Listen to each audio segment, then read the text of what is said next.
हो जाए बच्चों। मान लीजिए कि हमारे पास एक कोल्ड ड्रिंक का बोतल है, ठीक है। हमारे पास एक कोल्ड ड्रिंक का बोतल है, आपने देखा भी होगा।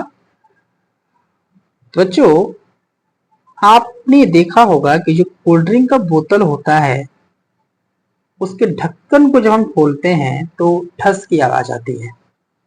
मैं क्या कह रहा हूँ, मैंने कहा कि जैसे कोल्ड ड्रिंक होता है तो कोल्ड ड्रिंक में क्या होता है कि एक लिक्विड भरा होता है, एक है ना, एक द्रव भरा होता है।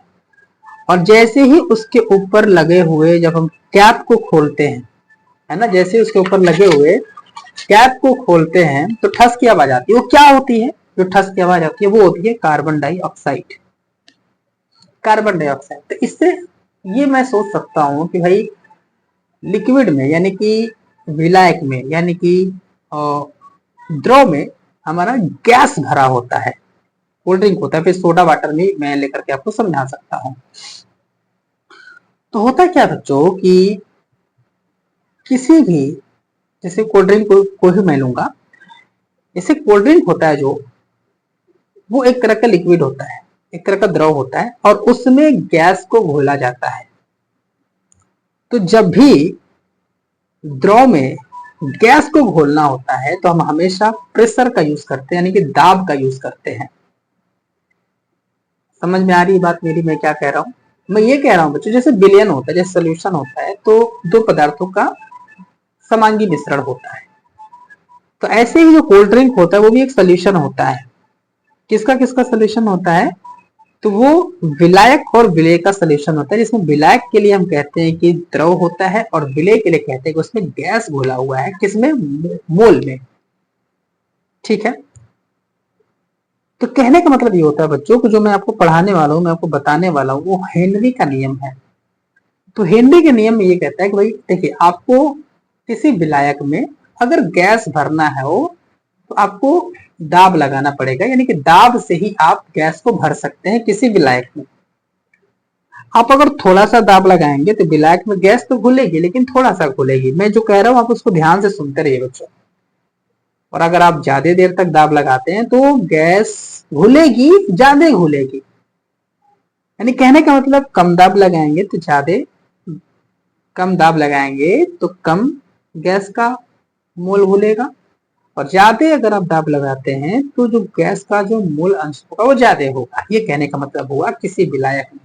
तो यही हेनरी का नियम है कि किसी विलायक में गैस को घोलने के लिए लगाया गया जो दाब होता है वह गैस के मोल अंश के समानुपाती होता है। तो मैंने यहाँ पर लिखा है कि किसी द्रव विलायक में गैस के विलय का जो मोल अंश होता है, मोल अंश यानी कि जो हमारा द्रव विलायक होता है उसमें गैस घुलता है, तो किस में घुलेगा? अंश में घुलेगा, मोल अंश में घुलेगा। आपको पता होगा ना सांद्रता के पद। तो विलय का जो मोल अंश होता है, मोल अंश जो होता है, मोल अंश मतलब x किसका? विलय का, यानी कि गैस। ठीक है। गैस का जो मोल अंश होता है वो लगाए गए दाब यानी प्रेशर के समानुपाती होता है। समानुपाती को इससे दर्शाते हैं। तो कहने का मतलब ये हुआ कि प्रेशर समानुपाती होता है एक्स जी के। तो आप इसको ऐसे भी लिख सकते हैं, प्रेशर अनुक्रम अनुपाती के चिन्ह हटाएंगे बराबर आएगा, और यहाँ पर एक नियतांक आता है जिसे कि हम के एच लिखते हैं और इसे हम हेनरी नियतांक कहते हैं, और बाकी बचा एक्स जी। यहाँ से अगर आप हेनरी नियतांक का अगर आप मान निकालें के एच तो कितना आएगा? P डिवाइडेड बाई एक्स जी आएगा। P डिवाइडेड बाई एक्स जी आएगा। तो ये आपके पास आ गया हेनरी का व्यंजक। लेकिन इंपॉर्टेंट क्या? इंपॉर्टेंट यही है कि किसी विलायक में, विलायक जो कि द्रव होना चाहिए, गैस विलय का जो मोल अंश होता है वो लगाए गए दाब पर, यानी कि जो दाब लगाया जाता है इसके द्वारा इस पर गैस के द्वारा, ठीक है ना, उसके समानुपाती होता है, दाब के समानुपाती होता है। ठीक है बच्चों। अच्छा, अगला चीज आपसे पूछता है कि हेनरी का जो सीमाएं होती हैं उसके बारे में बताइए। भाई कोई भी नियम होता है तो उसकी कुछ सीमाएं होती हैं, कुछ लिमिटेशंस होती हैं। तो हेनरी का नियम तो लागू होगा, लेकिन शर्त यह है कि दाब बहुत अधिक नहीं होना चाहिए। दाब क्या होना चाहिए? बहुत अधिक नहीं होनी चाहिए। क्यों नहीं होनी चाहिए भाई? दाब बहुत अधिक न हो। क्यों नहीं होना चाहिए? क्योंकि अगर आप दाब ज्यादा लगाएंगे तो जिस पात्र में आप गैस घोल रहे हैं, अगर दाब ज्यादा होगा तो पात्र फट जाएगा ना। दूसरी सीमा क्या है? दूसरी आप याद रखेंगे कि ये हेनरी का नियम तभी काम करेगा जब ताप जो हो बहुत कम हो, यानी कि ताप कम हो। ताप कम होना चाहिए। क्या होना चाहिए बच्चों? ताप कम होना चाहिए। ताप कम होना चाहिए। ताप क्यों कम होना चाहिए? क्योंकि जब ताप कम होता हो, ताप कम नहीं होना चाहिए बच्चों, ताप कम नहीं होना चाहिए। क्यों? क्योंकि जब ताप कम होता है बच्चों, तो उस समय जो लिक्विड होता है हमारा, जो द्रव होता है, उसका घनत्व ज्यादा होता है। यानी कि ताप जब कम होता है ना तो वो जमने लगता है। आप एक तरह से समझ सकते हैं कि तो उसमें थोड़ा जमाव आ जाता है। ठीक है, तो जमाव आ जाता है तो कहीं ना कहीं वो एक तरह से ठोस वाली आकृति लेने लगता है। और जो हम घोल रहे हैं, जो हमारा विलेय है, वो एक तरह का गैस है ना भाई। गैस अपने आप में कमजोर होता है और विलायक अपने आप में स्ट्रांग है, तो कमजोर स्ट्रांग में कैसे घुल जाएगा? तो इसके लिए जरूरी है कि ताप कम नहीं होना चाहिए। दूसरा क्या है बच्चों? तीसरा क्या है हमारा सीमा? तीसरा सीमा ये है बच्चों कि गैस की विलेयता जो है वो विलायक में कम होना चाहिए। यानी कि विलेय विलेय विलायक की अपेक्षा कम हो। विलायक विलेय विलायक में कम होनी चाहिए। ठीक है, विलेय विलायक में कम होनी चाहिए, ये ध्यान रखना है। आप 3 सीमाएं बस ध्यान में आप रखेंगे। तो बच्चों मैं मान करके चलूंगा कि आपको हेनरी का नियम समझ में आ गया। और अब जो हमारा सूत्र निकला है हेनरी के नियम पर, वो क्या निकला है? वो निकला है आपके पास K H is equal to P upon में एक्स जी। पी क्या है? पी है आपके पास दाब। के एच क्या है? के एच है आपके पास हेनरी नियतांक। और एक्स जी क्या है? तो गैस का मोलंश है। अब आपके सामने एक न्यूमेरिकल है। न्यूमेरिकल इंपॉर्टेंट है। सड़े हुए अंडे वाली विषैली गैस H2O गुणात्मक विश्लेषता में उपयोग की जाती है। भाई सड़े हुए अंडे से जो बदबू आती है, जो स्मेल आती है, उसको क्या बोलते हैं? उसको H2S बोलते हैं, हाइड्रोजन सल्फाइड गैस को होती है।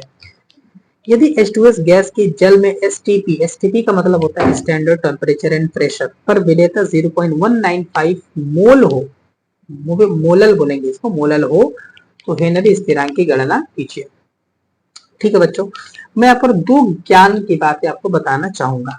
पहली ज्ञान की बात यह है बच्चों कि जब भी एसटीपी की बात हो, एसटीपी जब भी एसटीपी की बात हो तो हमेशा याद रखिएगा प्रेशर आपका 1 बार होता है। एसटीपी पर प्रेशर कितना होता है बच्चे?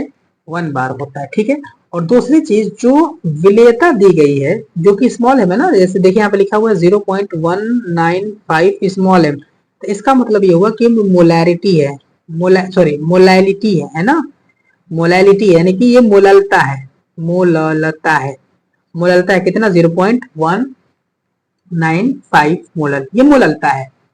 तो बच्चों आप थोड़ा सा ध्यान लगाइए कि मोललता किसे कहते हैं। तो मोललता तो होता है 1 किलोग्राम विलायक में विलेय के मोलों की संख्या को मोललता कहते हैं।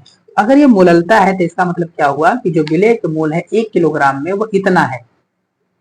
कहने का मतलब ये हुआ कि जो मोललता दिया गया है ना, इससे आप 2 चीजें निकालेंगे बच्चों। पहला क्या निकालेंगे? पहला आप कहेंगे जो विलेय का जो मोल है स्मॉल एन, वो है 0.195 है।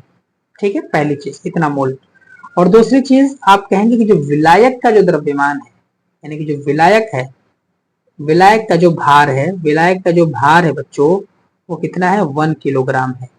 तो अगर मोललता दिया हो तो इसका ये मतलब होता है, तो ये ध्यान रखिएगा। एसटीपी सवाल में दिया यानी कि पी का मान दिया 1 बार, 0.195 दिया यानी कि एन का मान इतना है, और विलायक का भार जिसको कि हम कैपिटल डब्ल्यू कहते हैं वो कितना है? 1 किलोग्राम है। तो मैं पहले इतना इंफॉर्मेशन लिख देता हूँ। मैं यहाँ पे लिखूंगा सोल्यूशन लिखूंगा मैं यहाँ पे, और लिखूंगा कि दिया है P बराबर 1 बार, कॉमा N बराबर 0.195 मोल, कॉमा कैपिटल W बराबर लिखूंगा मैं यहाँ पे 1 किलोग्राम, और 1 किलोग्राम का मतलब होता है 1000 ग्राम, 1000 ग्राम। अब मेरी बात यहाँ पर जरा ध्यान से सुनिए। सवाल में पूछा है के एच बताइए, के एच बताइए। तो के एच में, के एच आप तभी पता कर सकते हैं जब आपको पी पता हो। तो पी तो पता है 1 बार, एक्स जी नहीं पता है आपको, एक्स जी नहीं पता। एक्स क्या है? गैस का मोल अंश है।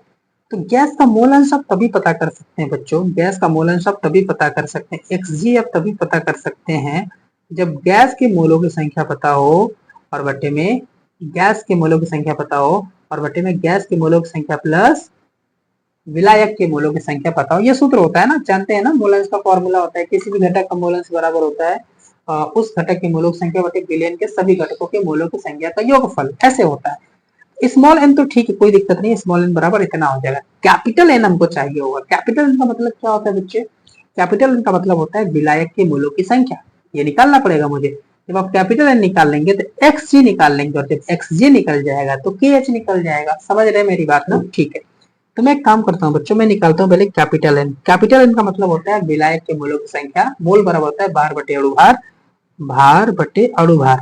विलायक की बात हो रही तो सारा कैपिटल कैपिटल लिखेंगे। भार कितना है बच्चे? 1000 ग्राम है। भार कितना है? 1000 ग्राम है। और बटे स्मॉल कैपिटल एन का मतलब क्या हुआ? अणुभार। यहाँ पर विलायक है क्या? यहाँ पर विलायक जल है, द्रव है। ठीक है, हाँ। तो द्रव का जो होता है, जो जल का जो कैपिटल एन होता है, जो अणुभार होता है, वो 18 होता है, आपको पता है। 10 और 18 जब कटाएंगे, 2 से कटेगा तो ये 50 बार में आएगा और ये 9 बार में आएगा, तो कितना आ गया? 500 बटे में 9 आ गया। कितना आ गया बच्चे? 500 बटे में 9 आ गया। अच्छा ठीक है, इतना। अब कैपिटल एन तो आ गया। अब कैपिटल एन आ गया तो एक्स जी निकाल लीजिए। तो एक्स जी यानी गैस का मोलेंस बराबर होगा स्मॉल एन अपॉन में स्मॉल एन प्लस का कैपिटल एन। तो स्मॉल एन का मान रखिए, कितना है स्मॉल एन का मान? देखिए यहाँ पे 0.195 है अपॉन में small n 0.195 plus capital n का मान कितना है? 500 बटे में 9। 500 बटे में 9 का क्या मतलब होता है बच्चे? मैं यहाँ पे 9 से भाग देता हूँ, और 9 पंचे 45 होगा, यहाँ पे 5 आएगा 0, फिर 9 पंचे 45 आएगा, 5 आएगा 0.0, फिर 9 पंचे 45, 9 पंचे इस तरह से हो गया। 55.6 लिख सकता हूँ मैं यहाँ पे, 55.6 लिख सकता हूँ। ठीक है, क्लियर है? तो एक्स जी का जो मान आएगा वो आएगा 0.195 अपॉन में, इन दोनों को जोड़ेंगे तो कितना आएगा? 55.6175 आएगा। एक्स जी का मान आ गया बच्चों 0.195 बटे में 55.795। अब आप इजिली निकाल सकते हैं के एच। के एच निकालिए। तो के एच का सूत्र होता है पी अपॉन में एक्स जी। पी का मान 1 और एक्स जी का मान है वो 0.195 डिवाइडेड बाई 55.795 है। इसको आप लिख सकते हैं 55.795 अपॉन में 0.195। और अगर आप इसको कटाते हैं बच्चे तो आपके पास जो आंसर आएगा वो आएगा 286 बार। आंसर कितना आएगा? 286 बार आ जाएगा। ठीक है ना?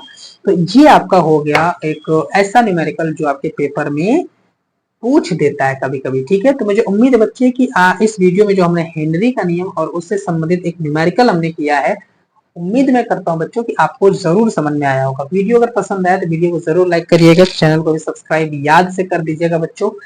जय हिंद, वंदे मातरम।